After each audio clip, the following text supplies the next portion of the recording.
Bab 501, Bab 186, Terobosan Alam Kemunculan Jiwa, Kekuatan Ilahi Purba 90.000 Rentang Kehidupan, Hukum Sebab dan Akibat. Mencari tiket bulanan, garis bawah 3, dalam sekejap, mereka merasakan anomali di bintang-bintang surgawi, menyelidiki ketidaknormalan di dunia dengan indera ilahi mereka yang sangat besar. Untungnya, Liang Seng segera mendapatkan kembali akal sehatnya, melepaskan diri dari keadaan merasakan langit dan bumi tepat pada waktunya, nyaris menghindari krisis ditemukan oleh makhluk-makhluk kuat ini. Mulai sekarang, dia harus belajar dari pelajarannya dan tidak pernah begitu mencolok lagi. Paling-paling, dia harus diam-diam menanggapi satu bintang untuk menyelidiki langit dan bumi. Jadi, inilah asal mula pepatah bahwa pencapaian kultivasi sejati hanya datang dengan latihan nyata. Tanpa mencapai alam kemunculan jiwa, seseorang akan menjadi pemula total, tidak dapat berkultivasi. Setelah memasuki alam kemunculan jiwa, Liang Seng tidak tahu tentang yang lain, tetapi dia bisa merasakan langit dan bumi, memperlakukan langit dan bumi sebagai titik akupuntur yang tak terhitung jumlahnya dan perlahan-lahan meningkatkan kekuatannya sendiri. Semua bintang di langit berada dalam jangkauannya.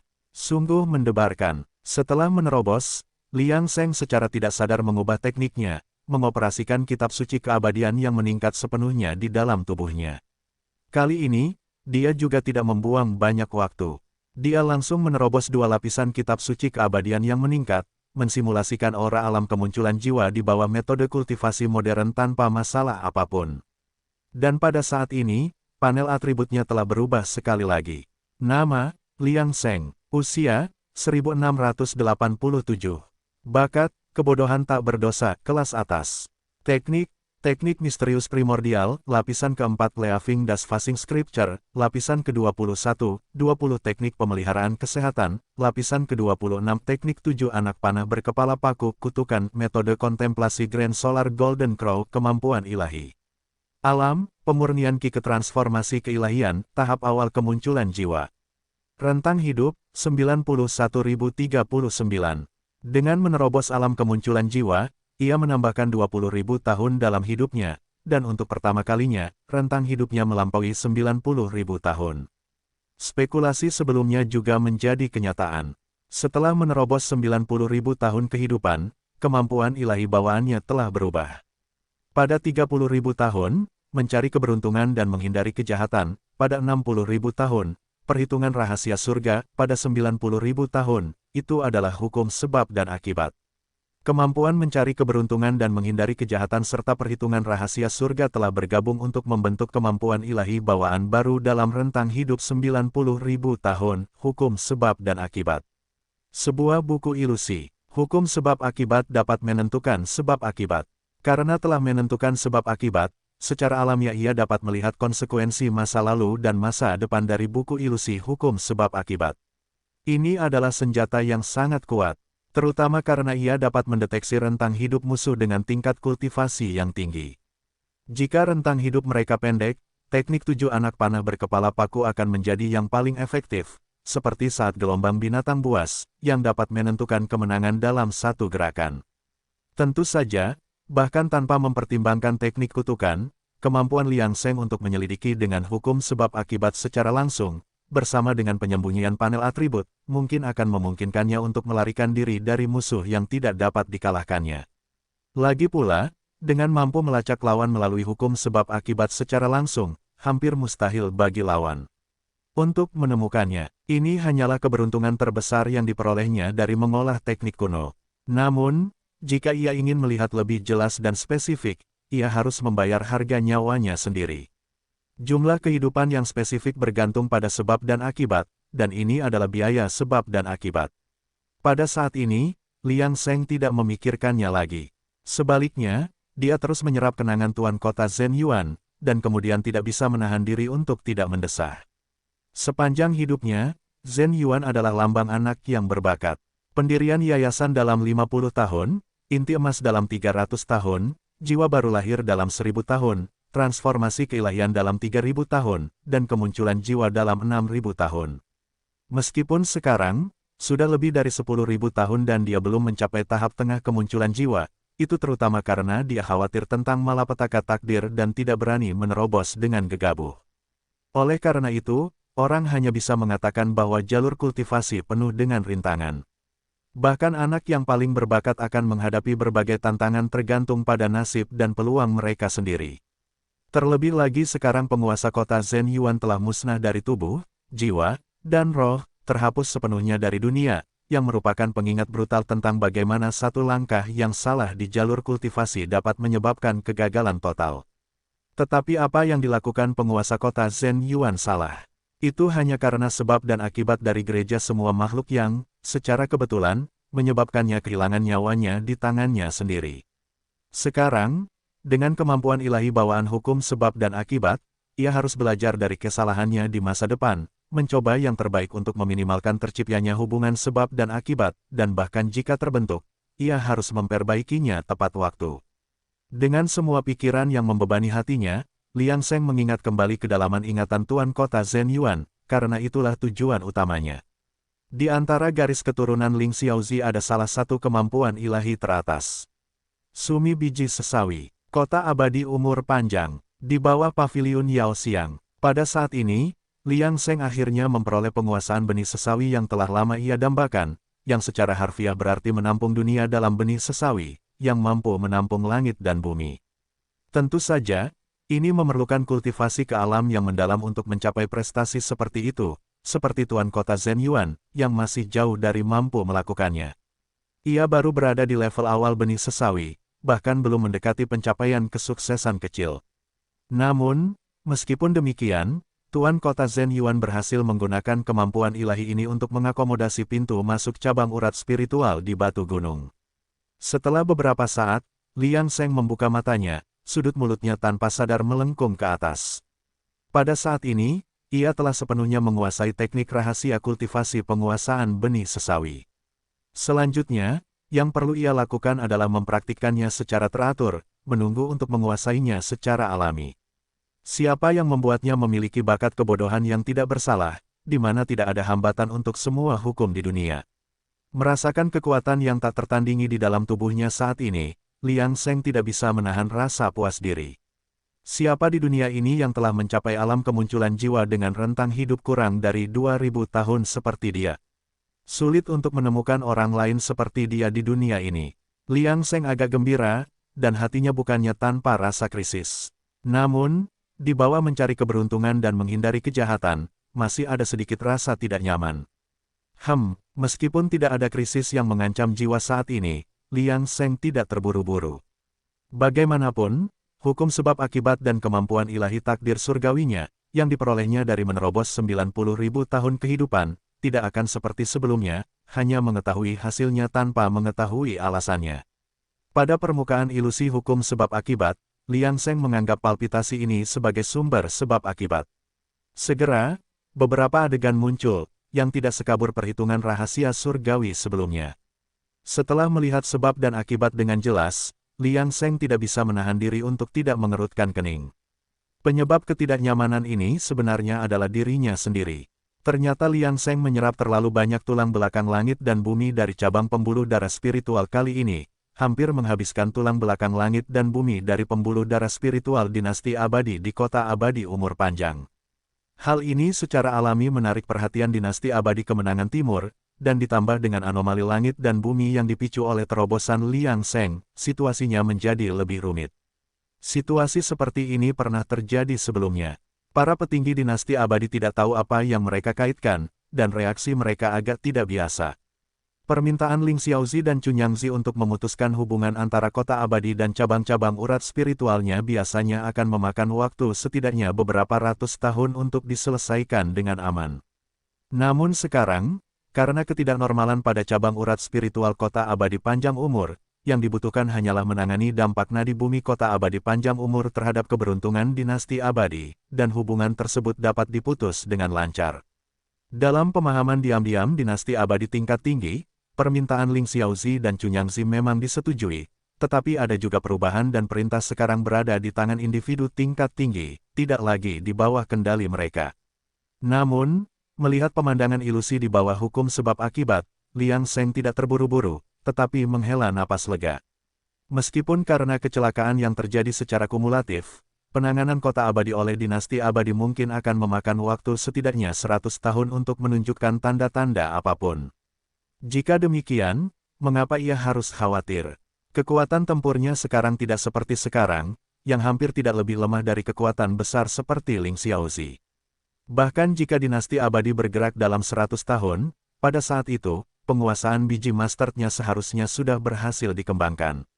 Pada saat itu, ia hanya perlu menggunakan penguasaan biji master untuk membawa susunan teleportasi bersamanya, dan selama ada kekurangan, ia dapat langsung berteleportasi. Keamanannya terjamin. Sekarang, Liang Sheng, yang setara dengan alam kemunculan jiwa dan memiliki kekuatan tempur di luar alamnya, bukan lagi pengikut kecil yang lemah tanpa jaminan kekuatan. Keraguannya telah berkurang jauh. Meskipun masih ada jalan panjang yang harus ditempuh sebelum ia menjadi makhluk abadi yang tidak pernah mati, setidaknya ia telah memperoleh bentuk embrio dari metode perlindungan Dao. Tentu saja, dengan karakter Liang Sheng, meskipun memiliki beberapa keamanan dalam kekuatannya, dia masih berhati-hati dalam tindakannya.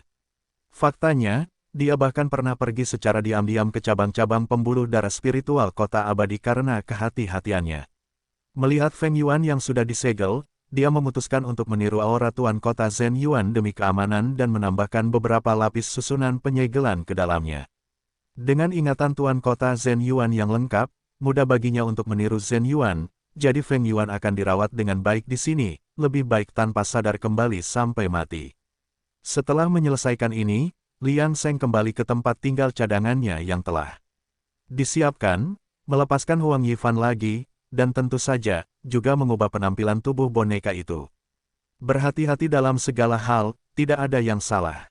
Oleh karena itu, kemunculannya tidak menimbulkan gangguan apapun di kota abadi, dan pemulihan energi spiritual kota itu adalah hasil dari gereja semua makhluk yang menghitung kehidupan semua kultivator alam jiwa baru lahir di kota itu.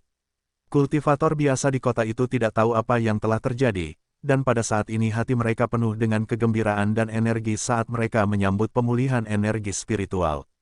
Setelah Liang Sheng kembali, dia diam-diam menghubungi Jin Kuan-Xiu, dan keluarga Zhou diam-diam kembali ke rumah keluarga Zhou tanpa menimbulkan keributan apapun.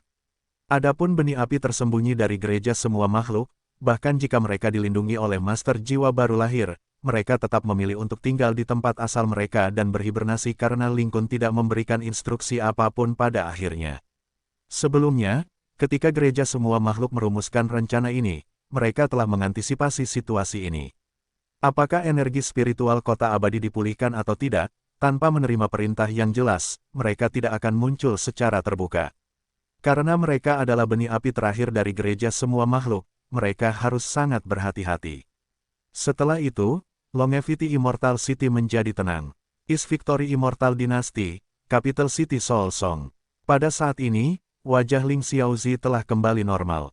Awalnya, ketika dia dan Cunyangzi mengajukan permintaan untuk memutuskan urat nadi spiritual Longevity Immortal City, mereka tidak menyangka hal itu akan berlalu begitu cepat. Namun setelah mereka mengajukan permintaan, langit dan bintang bersinar, dan langit berbintang berubah, yang jarang terlihat di zaman kuno, menyebabkan banyak kekuatan besar tercengang dan bahkan mengingat beberapa kenangan yang tidak menyenangkan lebih jauh lagi, berdasarkan anomali langit dan bumi yang tercermin pada posisi awal, tepatnya di area tempat kota abadi umur panjang berada.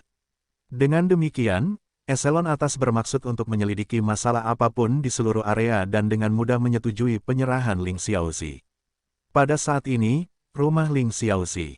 Anak Taeyuan berdiri tepat di belakang Ling Xiaozi, tampak agak kesal, karena dia sudah mengetahui berita kematian adik laki-lakinya Zhen Yuan dan tidak dapat menahan perasaan sedikit frustrasi. Terlepas dari semua usahanya, dia masih tidak bisa melawan takdir. Orang hanya bisa mengatakan bahwa semuanya sudah ditakdirkan, dan Zhen Yuanzi sudah ditakdirkan. Adapun Cunyangzi, yang berdiri di sampingnya, dia bahkan tidak berani kembali ke rumahnya sendiri sekarang, takut bahwa Ling Xiaozi mungkin melakukan sesuatu yang tidak biasa jika dia terstimulasi, yang dapat memengaruhi muridnya Feng Yuan. Tidak ada kelainan pada token kehidupan Feng Yuan, dan bahkan sedikit petunjuk aura bencana surgawi menyelimuti token itu. Bagaimana mungkin dia membiarkan Ling Xiaozi menyimpan pikiran balas dendam saat ini? Tidak masalah jika Ling Xiaozi ingin membalas dendam, tetapi jika itu melibatkan muridnya Feng Yuan, itu akan menjadi masalah besar. Karena itu, dia tidak berani meninggalkan sisi Ling Xiaozi untuk berjaga-jaga. Mari kita tunggu sedikit lebih lama. Dinasti abadi masih membutuhkan waktu untuk menangani energi spiritual dan kekayaan kota abadi umur panjang. Kita harus tetap tenang, dan kita tidak boleh bertindak gegabah. Jangan sampai kita mengganggu rencana besar dinasti abadi dan mendapat hukuman. Ling Xiaozi mengangguk, memberitahu Cunyangzi bahwa dia bisa tenang, dan dia sama sekali tidak akan bertindak impulsif. Dia tidak impulsif seperti yang dibayangkan Cunyangzi. Dengan kepergian teman mereka, cara terbaik bagi mereka untuk memberi penghormatan kepada Zhen Yuan adalah dengan hidup dengan baik dan memiliki kesempatan untuk menyelidiki kebenaran. Waktu berlalu perlahan saat mereka menunggu, dan dalam sekejap mata, 50 tahun berlalu. Nadi bumi kota abadi belum sepenuhnya terputus, tetapi dinasti abadi dapat mengambil tindakan.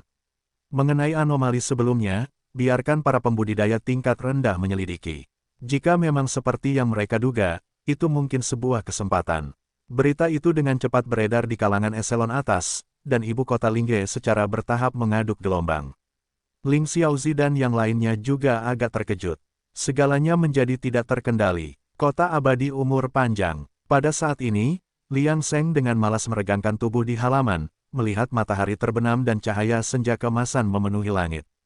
Bangun secara alami dari tidurnya, teknik kultivasinya otomatis bekerja, dan di malam hari, ia menuju pavilion Yao Xiang untuk bersantai. Hidupnya baik-baik saja. Begitu ia bangun, Huang Yifan di dekatnya segera menyajikan sup yang menyegarkan, dengan efisiensi yang terlatih. Guru, apa yang Anda inginkan untuk makan malam? Daging kambing gunung segar yang kita makan beberapa hari lalu enak. Gunakan lagi malam ini. Mendengar ini, wajah Huang Yifan berseri-seri dengan senyuman, ia bersedia menjadi boneka hanya untuk menemani gurunya. Membuat gurunya bahagia adalah keinginannya yang terbesar. Guru, mohon tunggu sebentar. Saya akan pergi ke hutan binatang pinggiran timur dan melihat apakah saya dapat menemukan beberapa kambing gunung.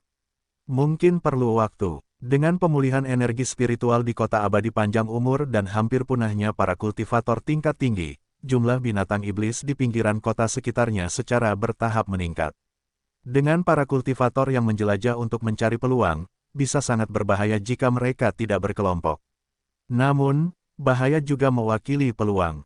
Bagaimanapun, kambing gunung hanyalah mangsa empuk bagi seseorang dengan kekuatan seperti Huang Yifan.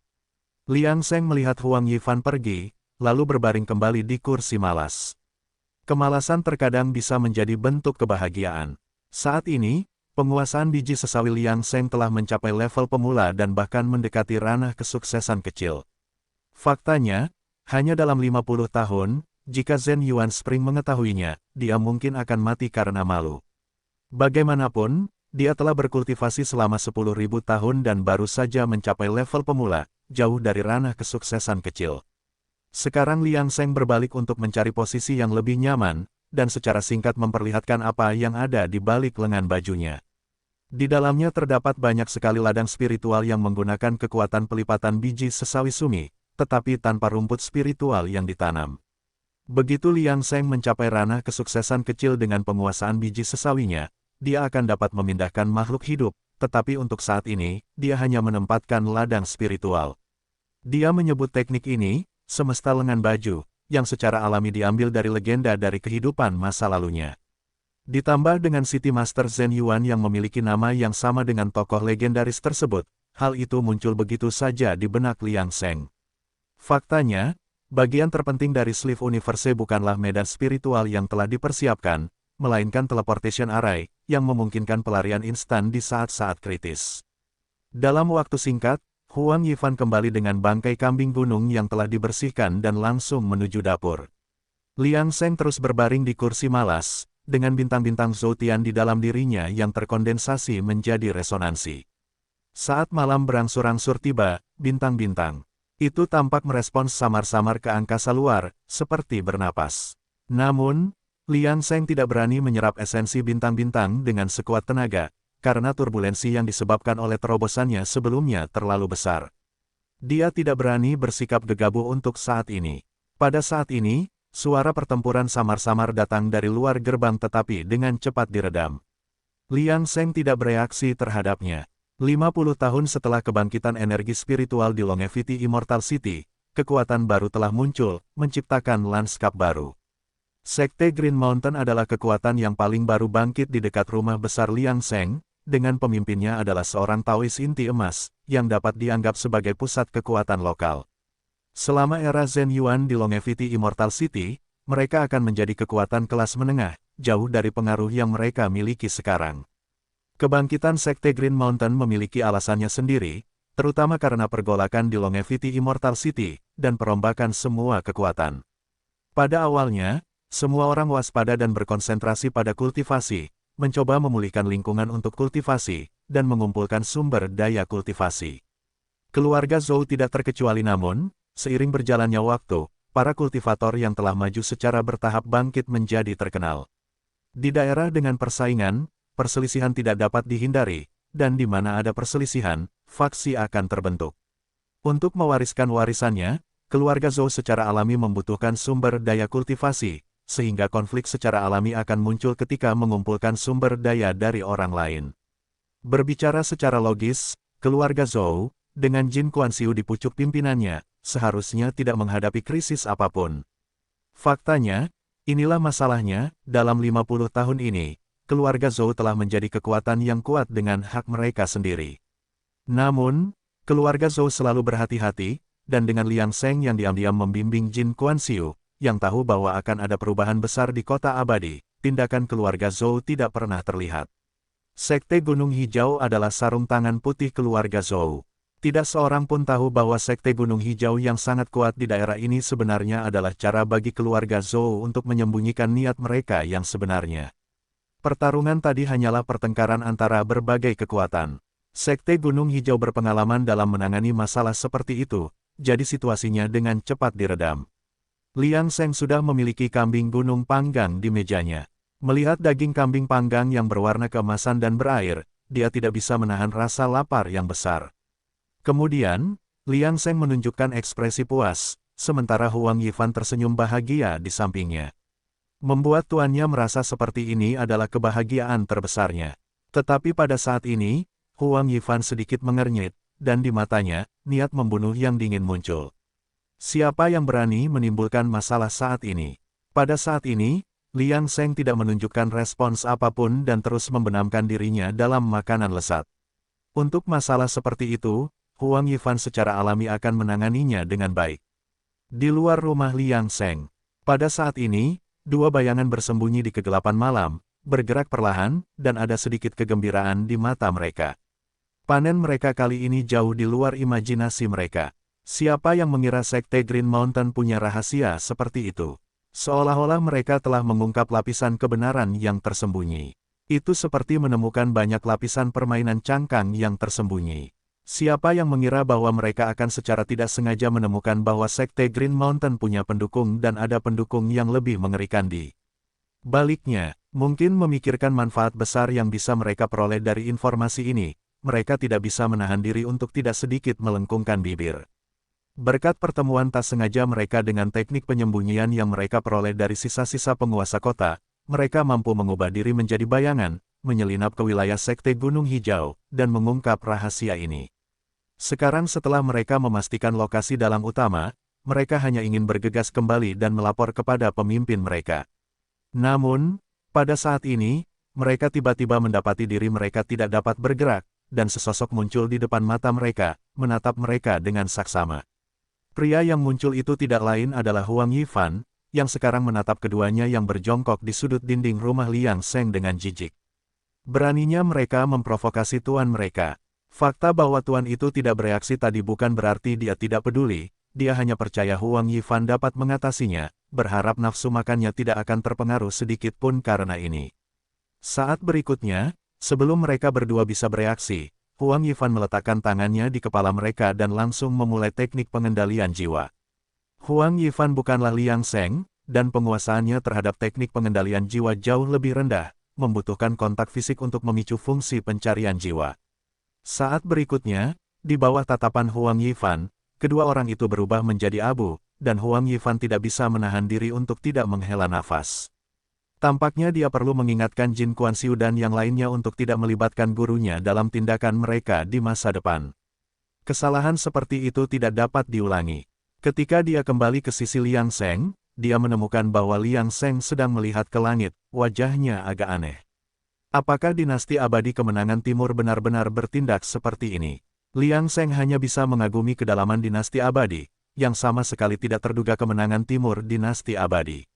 Ibu kota lagu jiwa. Pada saat ini, Ling Xiaozi memanggil Kei Yuan Child kembali dari kota abadi umur panjang, karena Zhen Yuan telah binasa, dan kehadirannya di sana tidak lagi berguna.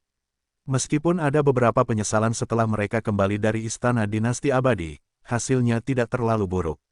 Setelah itu, dia langsung memerintahkan Kei Yuan Child, Kei Yuan, cari beberapa kultivator inti emas yang cakap di antara para murid di sekte kita. Ingat, mereka harus cakap dan semuanya harus menjadi murid elit. Ya, guru. Pada saat ini, Kei Yuan Child tidak bertanya mengapa. Dia hanya mengikuti instruksi gurunya, berpikir bahwa gurunya tidak akan menyakitinya. Namun, sebelum Kei Yuan Child pergi, Chunyangzi tiba-tiba berkata, "Teman Taois Ling Xiaozi, aku bisa memberimu semua kuota dari sekteku, selama kamu berjanji padaku satu hal." Ling Xiaozi meliriknya, dan dia menebak apa yang ingin dikatakan Chunyangzi. Kenyataannya, itu adalah situasi yang menguntungkan. "Apa syarat pertukaranmu?" Chunyangzi tidak bertele-tele dan menjawab, "Aku tidak punya syarat. Ini adalah kompensasiku untuk menebus sebab dan akibat dari tindakan muridku Feng Yuan di kota abadi panjang umur." Seperti yang diharapkan, setelah memastikan kecurigaannya, dia berpura-pura berpikir sejenak sebelum langsung setuju. "Baiklah, Kei Yuan, cari beberapa murid elit lagi untuk datang." Anak Kei Yuan segera pergi, dan Chunyangzi menghela napas lega. Bagi mereka yang bisa selamat dari malapetaka takdir, mengurangi sebab dan akibat apapun mungkin akan mengubah keseimbangan. Chunyangzi dengan cepat mengungkapkan rasa terima kasihnya kepada Ling Suzi. Kali ini, mengirim kultivator tingkat rendah ke kota abadi adalah untuk bersaing demi takdir kota. Tentu saja, pada akhirnya, itu hanya akan mencapai status yang sama dengan tuan kota Zhen Yuan. Meskipun itu adalah keberuntungan besar yang dapat meningkatkan keberuntungan sekte mereka sendiri, keuntungan Feng Yuan menjadi semakin nyata.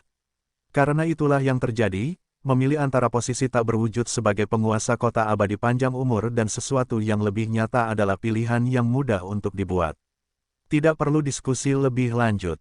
Itu hanya masalah bertaruh pada masa kini atau masa depan. Posisi dan ide yang berbeda menciptakan hasil yang berbeda. Pada saat ini, Ling Xiaozi tidak terlalu marah tentang keputusan dinasti abadi, karena orang yang masih hidup masih perlu melihat ke depan. Dalam menghadapi masa depan warisan sektenya, kematian muridnya Zhen Yuan pada akhirnya akan lebih berat daripada keuntungan dan kerugian dan akan ditinggalkan sebagai hal yang tidak penting.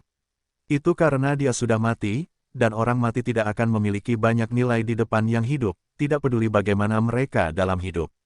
Keduanya terdiam beberapa saat, dan segera Kei Yuan Child kembali dengan beberapa murid Golden Core Elite. Setelah itu, dia berdiri di belakang gurunya tanpa mengucapkan sepatah kata pun. Ling Xiaozi kemudian menjelaskan situasinya secara singkat. Mata para murid Golden Core berbinar setelah mendengar berita itu. Ini adalah kesempatan yang luar biasa, dan mereka bahkan ingin berterima kasih kepada gereja semua makhluk. Jika bukan karena campur tangan mereka, bagaimana mungkin mereka, para kultivator Golden Core biasa, memiliki kesempatan untuk memperjuangkan kota abadi umur panjang. Kei Yuan Child sekarang mengerti apa yang sedang terjadi, dan meskipun wajahnya tanpa ekspresi, dia mendesah dalam hatinya. Tentu saja, dia mengerti mengapa guru Ling Xiaozi bertindak seperti ini, tetapi dia merasa sulit untuk menerimanya. Bagaimanapun, seorang saudara junior dan saudara senior tidak seharusnya mati begitu saja. Dengan mengingat hal itu, dia segera memohon kepada Ling Xiaozi, "Guru, izinkan saya memimpin tim dan membawa murid-murid ini ke kota abadi panjang umur kali ini, karena saya yang paling mengenal situasi di sana." Setelah mendengar ini, Ling Xiaozi menatapnya dalam-dalam. Niat dinasti abadi jelas, mereka tidak mengizinkan kultivator tingkat tinggi memasuki kota abadi panjang umur, agar tidak memengaruhi takdir kota dan mengacaukan rencana mereka. Karena anak Kei Yuan tidak dapat masuk secara langsung, niatnya jelas, tetapi Ling Xiaozi tidak dapat menentangnya sekarang, jangan sampai dia membuat murid besarnya kesal. Dia hanya bisa berharap bahwa anak Kaiyuan akan mengendalikan emosinya dan tidak bertindak impulsif. Baiklah, tetapi apapun yang akan kamu lakukan, jangan ganggu rencana dinasti abadi dan jangan melakukan hal bodoh. Jangan khawatir, Guru. Saya mengerti. Di bawah pengawasan ketat Cunyangzi dan Ling Xiaozi, anak Kaiyuan pergi bersama murid-murid inti emas. Baru saat itulah Cunyangzi meyakinkan Ling Xiaozi. Teman Taois, tenanglah. Anak Kaiyuan selalu tahu kapan harus maju dan mundur. Dia tidak akan bertindak gegabah. Bahkan jika dia mengambil tindakan, aku khawatir itu akan terjadi setelah rencana ini diselesaikan. Kita hanya bisa berharap begitu. Kota abadi umur panjang. Huang Yifan sebelumnya telah membunuh 2 penyusup, tidak terlalu peduli tentang itu. Dia menyalahkan kemalangan mereka karena memilih orang yang salah untuk diselidiki dan diganggu. Namun, pada saat ini, aliran cahaya melintas dari luar angkasa, diikuti oleh sejumlah Taois inti emas yang menyembunyikan ki mereka dan turun dari langit ke kota abadi. Hanya Liang Seng yang memperhatikan ini, karena yang lain tidak tahu apa-apa tentang itu, dan pembukaan di langit hanya berlangsung sesaat. Namun, Liang Seng merasakan ki dari Kaiyuan Child, yang sebelumnya telah mengunjungi kota abadi. Meskipun yang terakhir tidak memasuki kota, ia ditemani oleh para kultivator lainnya, mungkin untuk mengirim para kultivator inti emas ke kota abadi. Namun, tidak satu pun dari mereka yang telah mencapai alam kemunculan jiwa. Dari ekspresi mereka, jelas mereka merasa bahwa memiliki seseorang dengan level seperti Kaiyuan Child terlalu berlebihan untuk tugas tersebut. Kemudian, yang lainnya berjaga di luar, dan Kaiyuan Child menutup matanya dan mulai bermeditasi. Pada titik ini, Kaiyuan Child bukanlah tandingan Liang Seng, yang tak terkalahkan di alam kemunculan jiwa. Ini adalah aspek menakutkan dari kemampuan Liang Seng untuk bertarung lintas alam. Belum lagi Kaiyuan Child, bahkan jika Ling Xiaozi sendiri yang datang, Liang Seng akan memiliki kekuatan untuk melarikan diri saat ini. Tidak bisakah aku melarikan diri jika aku tidak bisa mengalahkan mereka? Namun, Liang Seng selalu berhati-hati dalam hidupnya dan tidak akan menganggap enteng ini hanya karena seorang kultivator alam inti emas telah tiba di kota abadi. Jadi, dia masih menggunakan kemampuan ilahi hidupnya, hukum sebab dan akibat, dan setelah itu, Liang Seng melihat beberapa adegan dalam buku ilusi.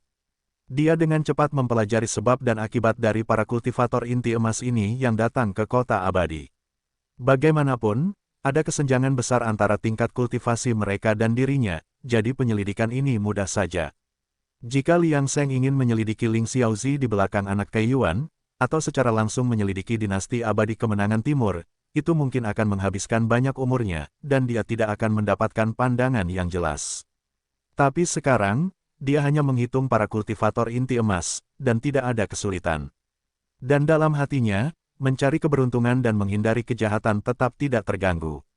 Ini menunjukkan bahwa tindakan dinasti abadi tidak menimbulkan ancaman baginya saat ini. Karena ini masalahnya, Liang Seng tidak terburu-buru, dan dia akan melihat bagaimana para kultivator inti emas asing ini akan bertindak. Su Wu, seorang kultivator alam inti emas, adalah murid elit dari garis keturunan Ling Xiaozi. Dengan rentang hidup lebih dari 400 tahun, dia sudah berada di kultivator inti emas tahap menengah, anak yang benar-benar berbakat. Karena dia tahu alasan datang ke kota abadi, dia sangat bersemangat. Siapa yang bisa membayangkan bahwa kesempatan seperti itu ada di depan matanya? Jadi, kali ini, dia harus memanfaatkan kesempatan itu. Siapapun yang menghalanginya akan menjadi musuhnya, dan dia tidak akan menunjukkan belas kasihan. Namun, kali ini, dia tidak bisa hanya mengandalkan kekuatan kasar. Bagaimanapun, tujuan dinasti abadi sangat jelas, yaitu untuk secara damai dan sepenuhnya meredakan kekacauan di kota abadi panjang umur dengan mengirim para kultivator inti emas ke sini. Jika tidak, kekuatan besar manapun dari dinasti abadi dapat dengan mudah menghancurkan kota abadi umur panjang dengan kekerasan langsung. Mengapa mereka membiarkan antek-antek kecil ini datang dan memanfaatkan kesempatan? Oleh karena itu, Su Wu tidak segera mengambil tindakan setelah tiba di kota abadi. Sebaliknya, ia menemukan sebuah penginapan dan menetap dengan cara yang sederhana. Situasi saat ini di kota abadi umur panjang sama sekali tidak dikenalnya. Jika ia bertindak tergesa-gesa, usahanya tidak akan efektif. Jadi, mengasah pisau tidak menunda pekerjaan menebang kayu. Masalah ini tidak dapat terburu-buru, dan dinasti abadi juga tidak terburu-buru. Karena mereka memutuskan untuk melaksanakan rencana ini, membiarkan para kultivator inti emas datang ke kota abadi, mereka siap untuk pertempuran yang berlarut-larut. Pada saat ini, Suwu juga memperhatikan rekan praktisi lainnya. Meskipun ada 6 orang dari garis keturunan Ling Xiaozi, itu tampak seperti banyak, tetapi jika dibandingkan dengan kekuatannya sendiri, itu hanya seperti itu. Yang lain tentu saja memperhatikannya juga, tetapi mereka tidak saling menyapa dan melanjutkan urusan mereka. Tentu saja, sebagian besar kultivator seperti Suwu tidak bertindak gegabah. Suwu tidak bisa menahan diri untuk tidak menghela nafas. Bagaimanapun, mereka semua adalah murid elit. Berapa banyak orang bodoh yang bisa mencapai posisi mereka saat ini? Suwu sangat sabar kali ini. Yang lain mulai mengambil tindakan setengah bulan kemudian, tetapi dia menunggu sebulan penuh. Sekarang, dia hampir mengetahui situasi terkini di Longevity Immortal City. Tanpa diduga, penyebab pertama masalah di Longevity Immortal City, gereja semua makhluk yang memberontak, tampaknya telah menghilang dari kota. Dalam sebulan terakhir, dia tidak memiliki petunjuk sama sekali. Tampaknya meskipun para pemberontak ini telah menjadikan Longevity Immortal City seperti sekarang, mereka juga telah mengalami serangan balik dan mungkin tersesat. Jika tidak, dengan situasi saat ini di mana hampir tidak ada Naschen Soul Master di Longevity Immortal City, akan terlalu mudah bagi gereja semua makhluk yang tersisa untuk menguasai jika mereka masih memiliki kekuatan. Namun, karena gereja semua makhluk telah menghilang, sisa-sisa kekuatan City Lord Mansion juga tidak ada. Saat ini, Longevity Immortal City telah menjadi lebih seperti negara bagian yang liar. Para pesaing bersaing untuk mendapatkan kekuasaan. Kata pertama yang terlintas di benak Suwu adalah ini. Tentu saja, dengan pesaing, yang ia maksud sebagian besar adalah para kultivator Golden Core biasa dan tidak lebih. Bahkan ada banyak orang yang tidak dapat mencapai Golden Core Realm tetapi masih menguasai beberapa wilayah, yang membuat Suwu menghela napas lega. Tampaknya ia tidak perlu terlalu khawatir tentang pasukan lokal ini. Sebaliknya, ia harus lebih berhati-hati dengan rekan-rekannya yang datang ke Immortal City bersama dinasti kali ini. Sekarang, Suwu telah menyusun rencana secara kasar. Jika ia ingin menonjol dan memanfaatkan peluang di Immortal City, langkah pertama adalah bergabung dengan pasukan lokal secara alami. Namun, target Suwu saat ini adalah pasukan berkekuatan menengah di kota barat. Kekuatan permukaan pasukan ini tampaknya hanya sedang, dan ada pasukan yang lebih kuat dengan wilayah yang lebih besar di atasnya. Alasan Suwu memilihnya sederhana, pasukan lain, kurang lebih, memiliki faksi mereka sendiri. Meskipun tidak benar-benar saling bertarung, ada tanda-tanda yang jelas tentang hal itu. Namun, Sekte Green Mountain yang menjadi incarannya berbeda. Dalam penyelidikannya, pasukan ini sangat rendah hati, tetapi memiliki disiplin dan organisasi yang sangat baik. Agar suatu kekuatan mencapai level ini, hanya ada satu alasan, yaitu, kekuatan ini menginginkan lebih, jadi ia memilih untuk berhibernasi. Mereka bersikap rendah hati saat ini, hanya menunggu waktu yang tepat. Begitu kekuatan seperti itu meledak, kekuatannya akan mencengangkan. Suwu sekarang menunggu kesempatan untuk menunjukkan kesetiaannya. Ia tidak terlalu khawatir apakah ia dapat bergabung dengan Sekte Gunung Hijau, tetapi hanya menunggu kesempatan. Tidak perlu terburu-buru. Saat Suwu sedang merencanakan untuk Sekte Gunung Hijau, banyak kultivator alam inti emas tiba-tiba bergabung dengan kekuatan lain di kota abadi umur panjang. Dengan demikian, kekuatan keseluruhan dari kekuatan utama meningkat pesat. Namun, sebagai hasilnya, gesekan antara berbagai kelompok menjadi semakin kacau. Tetapi tujuan para kultivator inti emas yang dikirim oleh dinasti abadi hanyalah itu, semakin banyak kekacauan, semakin baik, agar mereka dapat memancing di perairan yang bermasalah. Kalau tidak, untuk apa lagi mereka repot-repot?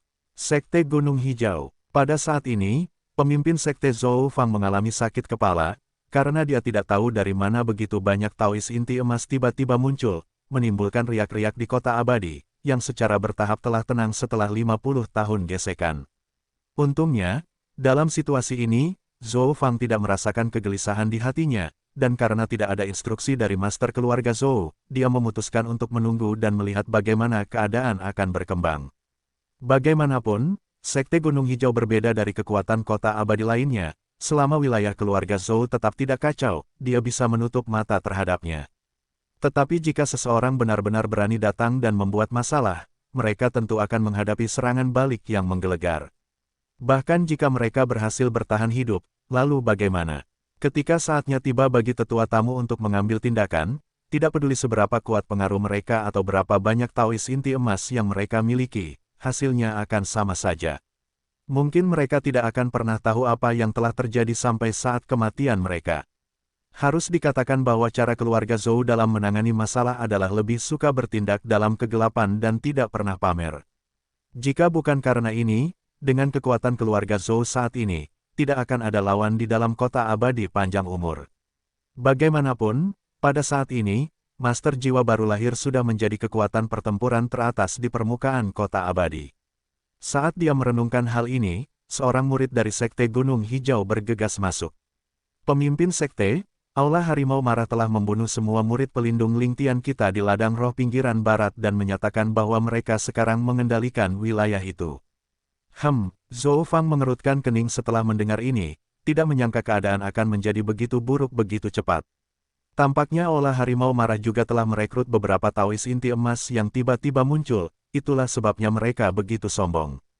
Sebelumnya, pihak lain telah menyelidiki Sekte Gunung Hijau, tetapi hasil akhirnya tidak lebih dari kekalahan telak. Dia tidak menyangka mereka akan tiba-tiba melancarkan serangan hari ini. Tampaknya mereka mengira dia lemah karena dia tidak menunjukkan kekuatannya. Dengan mengingat hal itu, Zhou Fang pertama-tama mengirim pesan kepada kepala keluarga Zhou. Setelah menjelaskan situasinya, dia memimpin anggota inti Sekte Gunung Hijau dengan cepat menuju pinggiran barat. Apapun yang terjadi, Sekte Gunung Hijau harus melapor kepada kepala keluarga Zhou, karena ini adalah aturan yang telah ditetapkan keluarga Zhou sejak lama. Hanya beberapa petinggi di Sekte Green Mountain yang menyadari hubungan bawahan antara mereka dan keluarga Zhou, sementara murid-murid lainnya mengira mereka hanya bagian dari Sekte Green Mountain. Namun, ketika Zhou Fang tiba bersama orang-orangnya di padang roh pinggiran barat, dia melihat seorang asing, seorang Taois inti emas, melepaskan teknik rahasia dari tangannya, menyebabkan orang-orang dari Aula Harimau Marah jatuh ke tanah. Melihat hal ini, Zhou Fang tidak dapat menahan diri untuk tidak menatap orang asing itu dengan tatapan curiga. Sering dikatakan bahwa orang asing yang membawa hadiah besar pasti memiliki motif tersembunyi dalam pikirannya. Namun segera setelah itu, orang asing itu melihatnya dan tiba-tiba berlutut dengan satu kaki, menyatakan kesediaannya untuk tunduk pada Sekte Green Mountain dan bahkan bersumpah demi Dao Surgawi. Saya Suhu dan saya bersumpah demi Dao Surgawi bahwa saya tidak memiliki hubungan dengan kekuatan manapun di kota abadi, atau kecurigaan menjadi mata-mata untuk kekuatan lain. Karena ketidakstabilan di kota abadi, saya ingin bergabung dengan Sekte Green Mountain. Zhou Fang terkejut ketika orang asing itu bersumpah begitu langsung demi Dao Surgawi, dan tidak dapat menahan diri untuk bertanya-tanya apakah Sekte Green Mountain yang rendah hati itu benar-benar telah mendapatkan kepercayaan seseorang. Namun mengingat situasi di dalam Sekte Green Mountain, dia tetap memutuskan untuk menolak Taois inti emas, Suhu. Itu karena keluarga Zhou tidak menginginkan orang-orang dengan latar belakang yang tidak jelas. Namun pada saat itu, dia tiba-tiba menerima komunikasi dari master keluarga Zhou. Setelah membaca isinya, dia menatap Suhu dengan lebih tidak yakin. Mungkinkah Suhu memiliki latar belakang tersembunyi? Namun saat berikutnya dia tersadar, dan ekspresinya kembali normal. Alasan dibaliknya akan ditanyakan kemudian kepada master keluarga. Untuk saat ini, dia akan mengikuti pendapat master keluarga dan menerima Suhu. Saudara Suhu, saya berterima kasih atas penghargaan tinggi Anda. Mulai sekarang, Sekte Green Mountain telah mendapatkan jenderal hebat lainnya. Jika Anda tidak keberatan, apakah Anda ingin menjaga medan spiritual ini untuk sementara waktu? Keinginan saya yang sederhana terpenuhi. Saya tidak berani meminta lebih. Dengan balasan Suhu, suasana tiba-tiba berubah harmonis, dan bagi para murid Furious Tiger Hall yang terbunuh, satu teknik bola api membuat mereka menghilang tanpa jejak. Setelah menyelidiki situasi tersebut, Furious Tiger Hall tidak bereaksi lebih lanjut. Setelah mendapatkan seorang Golden Core Daois lagi, mereka tentu saja tidak akan bertindak gegabah. Keluarga Zhou. Pada saat ini, master keluarga Zhou juga agak bingung, karena dia tiba-tiba menerima transmisi dari Jin Kuan-Xiu, sebelum mendengar dari Zhou Fang. Pesan tersebut memberitahu Zhou Fang untuk menerima Suhu dan tidak menanyakan alasannya. Sementara dia masih bingung, komunikasi Zhou Fang segera menyusul, membuatnya mendesah dalam hatinya. Sungguh mengesankan bagaimana tetua tamu sudah mengantisipasi skenario ini. Keluarga Zhou memang beruntung memiliki pilar pendukung seperti itu. Tanpa dia sadari, Jin Kuan-Siu juga sama bingungnya saat ini, dan tidak jauh berbeda dari mereka. Itu karena dia juga telah menerima instruksi dari Liang Sheng. Namun, pasti ada alasan di balik pengaturan senior itu. Karena dia tidak tahu keberadaan Liang Sheng, dia sekarang sedikit menyeringai. Su ini agak menarik, orang pintar yang bisa melihat melalui fondasi sekte Gunung Hijau yang tidak biasa. Ini saja sudah membuatnya melangkah lebih jauh daripada yang lain. Karena dinasti abadi ingin mengendalikan kota abadi, dia mungkin juga menemukan orang pintar, menciptakan hubungan melalui sebab dan akibat, dan kemudian mendukung Su untuk menjadi penguasa kota-kota abadi. Dengan cara ini, dengan hukum sebab dan akibat yang saling mendukung, penerima manfaat terakhir dari kota abadi panjang umur akan berada di luar kendali dinasti abadi. Liang Sheng tidak dapat menahan diri untuk menggelengkan kepalanya saat memikirkan hal ini. Dia sebenarnya tidak ingin melakukan trik seperti itu. Dia hanya menginginkan stabilitas. Namun, dia tidak punya banyak pilihan. Namun, ekspresi Liang Sheng tetap tenang, dan semua perhitungannya akhirnya mengarah pada kekuatannya sendiri. Kota abadi umur panjang. Su tidak pernah mengira bahwa kekuatan yang kuat bisa begitu luar biasa sabar dan tertutup. Dia tahu sejak awal bahwa Sekte Gunung Hijau bertindak rendah hati, tetapi dia tidak pernah membayangkan akan serendah ini. Sekarang, sebulan telah berlalu sejak dia bergabung dengan Sekte Gunung Hijau. Awalnya, dia tidak memiliki tugas apapun, dan mengira itu karena sekte tersebut tidak mempercayainya. Bagaimanapun, dia baru saja bergabung dengan Sekte Gunung Hijau. Jadi dapat dimengerti bahwa banyak tindakan sekte tersebut dilakukan secara diam-diam tanpa sepengetahuannya. Akibatnya, Su tidak benar-benar terburu-buru. Bagaimanapun, waktu akan mengungkapkan karakter asli seseorang. Tak lama kemudian, Sekte Gunung Hijau akan mengerti bahwa dia tidak memiliki motif tersembunyi dan hanya menginginkan yang terbaik untuk sekte tersebut. Namun, baru setahun kemudian dia menyadari betapa salahnya dia. Bukannya Sekte Green Mountain diam-diam tidak punya niat baik, sebaliknya, mereka tampak sama sekali tidak bersemangat dan acuh tak acuh. Bagaimana dia bisa bersaing dengan yang lain jika mereka terus bersikap pasif? Satu langkah yang salah akan menyebabkan kegagalan terus-menerus. Sekarang, Su tidak punya pilihan lain mengingat pasukan lain di dalam kota abadi hampir disusupi oleh tamu-tamu dinasti abadi mereka, masing-masing dengan tuannya sendiri. Mustahil baginya untuk beralih, dan juga mustahil bagi siapapun untuk bergabung dengan Sekte Green Mountain. Dinasti abadi memiliki aturannya sendiri untuk kompetisi oportunistik ini. Setelah setiap pesaing memilih rencana kompetitif mereka sendiri, kontes akan berjalan dengan adil. Hanya jika seseorang secara sukarela melepaskan kesempatan mereka dan memilih untuk membantu orang lain, mereka dapat bergabung dengan pasukan yang sama. Aturan ini memang agak sulit dipahami, tetapi itu adalah pelajaran dari sejarah. Di balik setiap aturan yang tidak dapat dipahami, akan ada cerita yang tidak dapat dipahami. Sekarang, Su hanya bisa bersukacita karena kekuatan Sekte Green Mountain jauh melampaui harapannya. Bahkan jika Sekte Green Mountain tidak melakukan apapun, mereka pasti akan terseret ke dalam kekacauan yang berputar-putar di kota abadi. Bahkan jika Sekte Green Mountain tidak berusaha secara aktif, yang lain tidak akan membiarkan mereka pergi. Dalam hal itu, mereka akan menelan harga diri mereka atau dipaksa untuk melawan. Dia memutuskan untuk menunggu sekarang dan tidak terlalu tidak sabar. Dia tidak boleh khawatir tentang keuntungan dan kerugian sementara. Orang yang tertawa terakhir akan menjadi pemenang sejati. Waktu perlahan berlalu saat dia bersembunyi, dan dalam sekejap mata, 20 tahun telah berlalu. Tanpa sepengetahuannya, dia telah menjadi wakil pemimpin Sekte Green Mountain. Bahkan Su merasa itu agak tidak masuk akal. Ternyata Sekte Green Mountain tidak meragukannya, malah, mereka sangat mempercayainya. Pada titik ini, banyak rahasia sekte tersebut diketahui olehnya. Bahkan rahasia kekuatan besar yang mendukung Sekte Green Mountain dari balik layar tidak disembunyikan darinya. Meskipun Su tidak tahu persis siapa leluhur yang hebat dan misterius ini. Namun, pemimpin Sekte Zhou Fang telah mengisyaratkan kepadanya bahwa Sekte Green Mountain bukannya tanpa fondasi, dan satu-satunya alasan dia tidak diberitahu semuanya saat ini hanyalah karena dia belum menjadi pemimpin sekte. Bukankah ini indikasi yang jelas bahwa Su Wu adalah penerus pemimpin sekte? Mengapa mereka begitu mempercayainya? Su Wu merasa sedikit bersalah, karena dia telah memendam pikiran jahat terhadap mereka sebelumnya. Zhou Fang juga mengisyaratkan bahwa kekuatan di balik sekte Green Mountain sebenarnya jauh lebih kuat daripada yang dapat mereka bayangkan, tetapi mereka memilih untuk tetap rendah hati dan tidak menarik perhatian. Petunjuk ini tentu saja membuat Su Wu semakin bersemangat, meyakinkannya bahwa dia telah membuat pilihan yang tepat. Tampaknya ia telah diberkati dengan keberuntungan dan takdir sejak awal.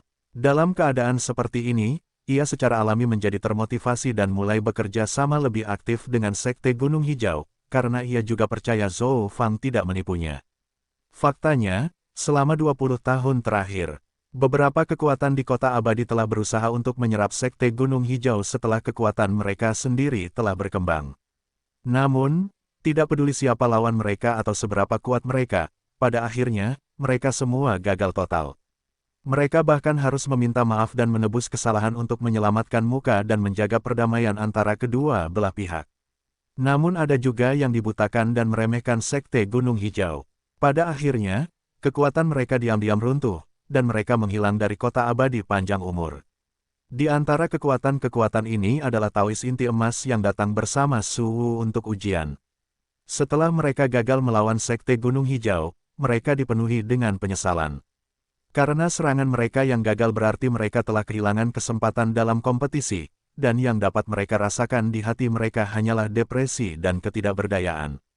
Mereka hanya bisa menyalahkan diri sendiri karena tidak mengenali wajah asli Gunung Lu. Setelah kegagalan mereka dalam kompetisi, pandangan mereka terhadap Su Wu agak rumit.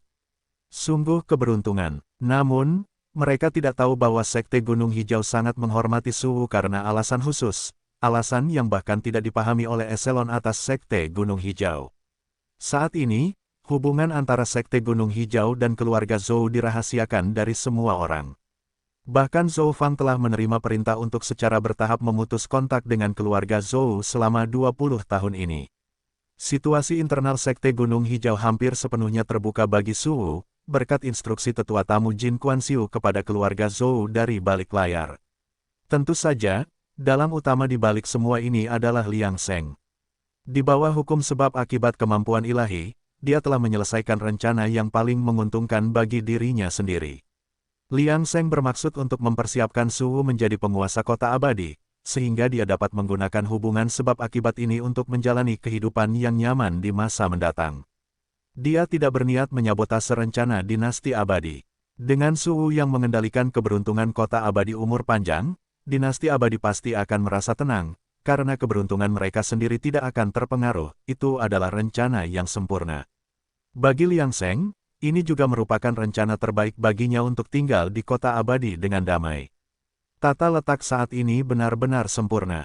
Setelah 20 tahun ini, Kota Abadi umur panjang tidak lagi semrawut seperti sebelumnya dan perlahan-lahan mendapatkan kembali kemakmurannya sebelumnya. Mengenai kekuatan utama yang bermunculan seperti rebung setelah hujan di Kota Abadi setelah kebangkitan energi spiritual, di bawah perencanaan para kultivator yang telah mengalami Kota Abadi, hanya beberapa kekuatan yang tersisa di dunia melalui cara penggabungan dan penindasan mereka sendiri, dan situasi di Kota Abadi secara bertahap menjadi jelas. Sekarang, lawan yang perlu diperhatikan Su Wu sebenarnya hanya 3 atau 4, dan dia menjadi semakin percaya diri pada Sekte Gunung Hijau. Perlahan, tidak perlu terburu-buru, selama tidak ada kecelakaan, dia mungkin akan menjadi orang yang memiliki berkah dan kesempatan ini di Kota Abadi umur panjang. Pada saat ini, Ling Xiaozi dari dinasti Abadi juga dalam suasana hati yang baik. Bagaimanapun, Kota Abadi umur panjang awalnya adalah wilayah Zhen Yuan. Bagaimana dia bisa bahagia jika ditempati oleh orang lain?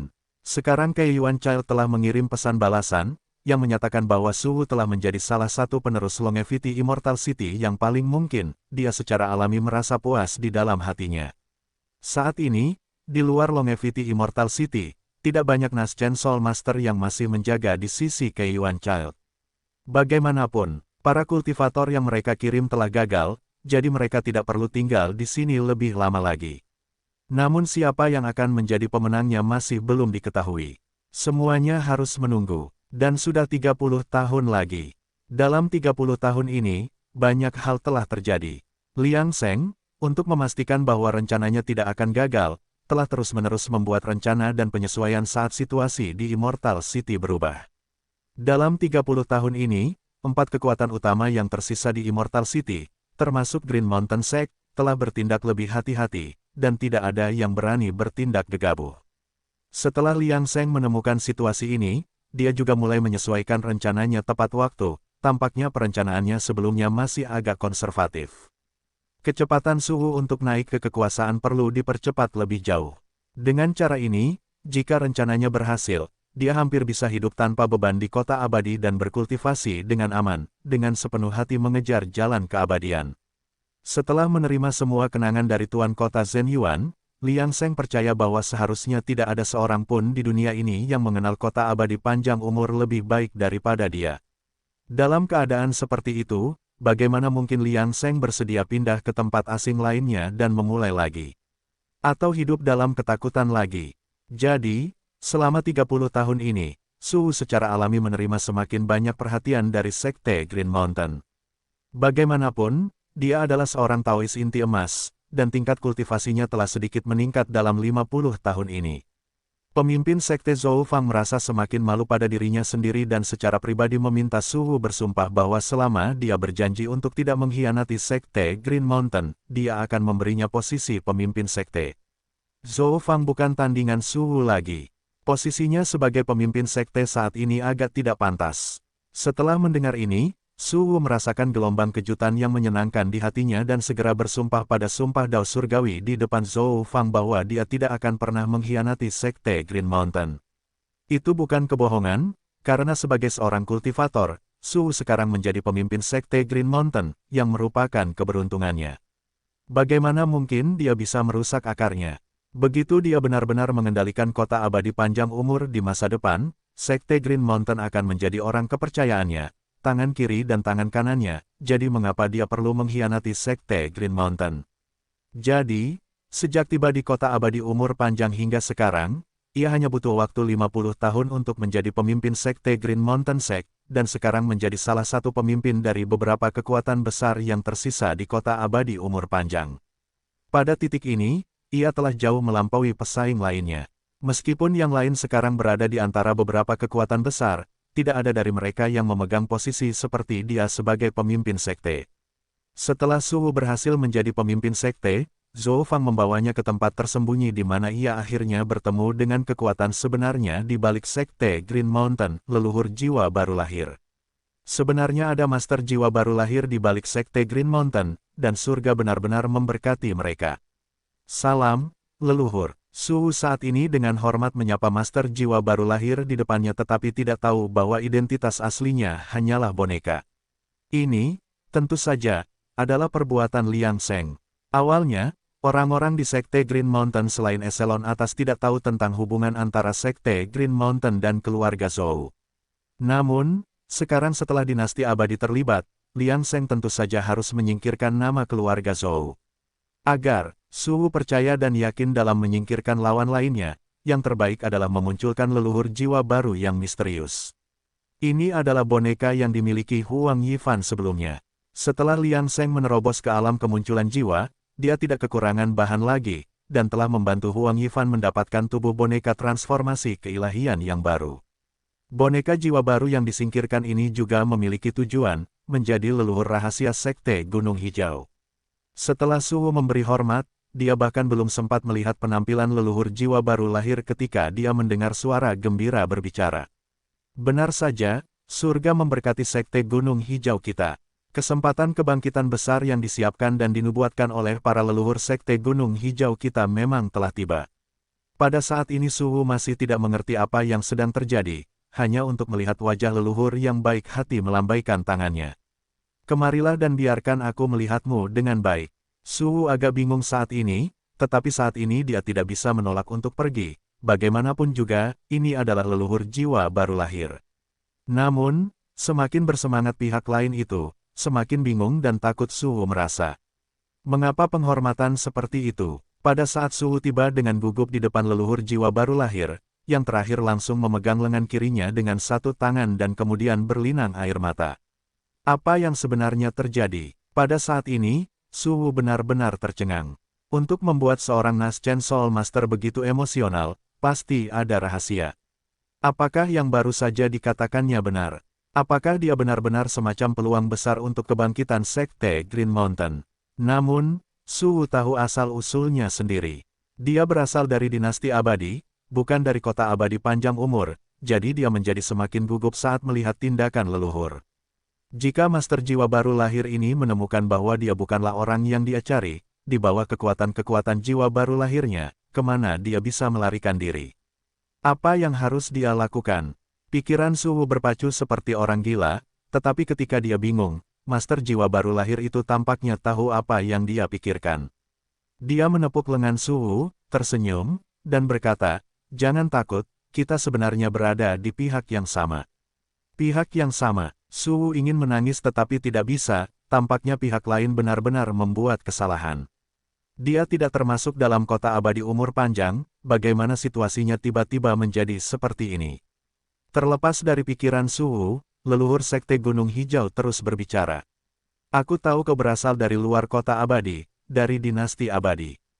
Faktanya, Sekte Gunung Hijau kita memiliki asal-usul yang sama dengan istana penguasa kota, jadi kita semua berada di pihak yang sama. Pemberontakan gereja semua makhluk masih ada, jadi Sekte Gunung Hijau kita tetap rendah hati dan berhati-hati. Sekarang setelah akhirnya aku menemukanmu, aku bisa bersikap adil kepada leluhur kita." Hah, Suwu benar-benar tercengang, apa yang sedang terjadi? Pihak lain terus berbicara pada dirinya sendiri, sebelum kematiannya, Tuan Kota Zhen Yuan berusaha sekuat tenaga untuk menimbulkan kerugian besar pada gereja semua makhluk, memaksa mereka untuk berhibernasi dan tidak berani menunjukkan diri. Sebelum kejatuhannya, Tuan Kota menyatukan kekuatan yang tersisa dan mengubahnya menjadi Sekte Gunung Hijau saat ini.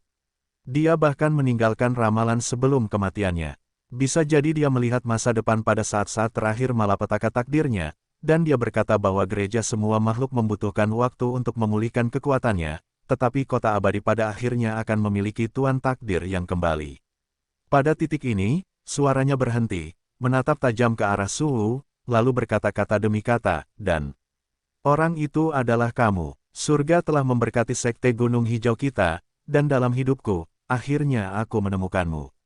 Saat dia berbicara, sebuah batu gunung yang tampaknya tidak penting muncul di tangannya, dengan hikmat menyerahkannya kepada Suwu, dan berbisik, "Ini adalah warisan yang ditinggalkan Tuan Kota Zhen Yuan untuk kita sebelum dia meninggal. Aku telah mempelajarinya selama bertahun-tahun tetapi masih tidak dapat memahaminya. Karena kamu adalah penguasa takdir yang dibutuhkan Tuan Kota, itu harus di bawah kendalimu. Mulai sekarang, semua yang ada di Sekte Gunung Hijau, termasuk aku, akan mengikuti perintahmu." Suwu agak pusing dengan hadiah besar ini. Mungkinkah dia benar-benar penguasa takdir? Dengan kehadiran leluhur Sekte Gunung Hijau, siapa yang bisa bersaing dengannya?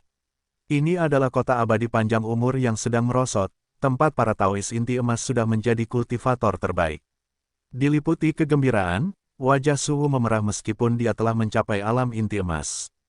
Sementara itu, Liang Sheng di kejauhan juga sedikit tersenyum. Rencananya berjalan lancar, dan keluarga Zhou telah sepenuhnya menarik diri dan tidak lagi memiliki hubungan dengan Sekte Gunung Hijau.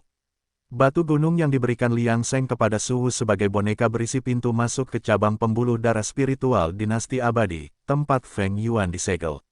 Bagaimanapun, dia telah menyerap ingatan Zhen Yuan dan mempelajari teknik Sumi Biji Master, jadi dia membuat beberapa perubahan halus pada batu gunung asli tanpa ada yang menyadari adanya masalah. Meskipun batu gunung itu diletakkan di Suwu, Liang Sheng memiliki kendali yang sebenarnya dan dapat memasukinya kapan saja ketika pembuluh darah spiritual dibuka. Memperoleh batu gunung itu hanyalah otoritas yang dangkal. Tentu saja, Suwu mungkin tidak tahu apa yang dilambangkan oleh batu gunung itu, tetapi dia dapat berkomunikasi dengan anak Keiyuan, yang secara alami akan mengerti apa yang sedang terjadi. Namun, batu gunung itu sebenarnya hanyalah hadiah pertama yang diberikan Liang Sheng kepada Suwu. Dia punya hadiah lain untuknya. Itu adalah petunjuk tentang urat nadi gelap gereja semua makhluk yang tersembunyi di pinggiran kota. Awalnya, Liang Sheng tidak bermaksud untuk mengungkap sisa-sisa gereja semua makhluk, tetapi ketika Ling Kun dalam krisis, dia membiarkan keluarga Zhou bersembunyi di dekat urat nadi gelap, yang secara tidak sengaja memberitahu urat nadi gelap tentang anomali keluarga Zhou. Selama 50 tahun terakhir, gereja semua makhluk telah menyelidiki beberapa kali. Jin Kuan-Siu tidak tahu apa-apa tentang itu karena Liang Sheng diam-diam menghentikan upaya mereka. Namun, gereja semua makhluk tetap bertahan, dan dalam keadaan seperti ini, itu juga memengaruhi rencana Liang Sheng untuk masa depan kota abadi panjang umur. Dia segera membuat keputusan terakhirnya. Jika gereja semua makhluk ingin menghancurkan mereka, masalah ini harus diselesaikan dengan cepat. Selain itu, rencana Liang Sheng dapat memberi Suhu dorongan, memungkinkannya untuk dengan cepat melampaui semua pesaing dan mengambil keuntungan mutlak. Ketika Suhu melihat gulungan yang diberikan kepadanya oleh leluhur Sekte Gunung Hijau, dia tidak terlalu memperhatikannya pada awalnya, tetapi setelah membacanya, dia tiba-tiba mendongak. Sisa-sisa sekte semua makhluk hidup.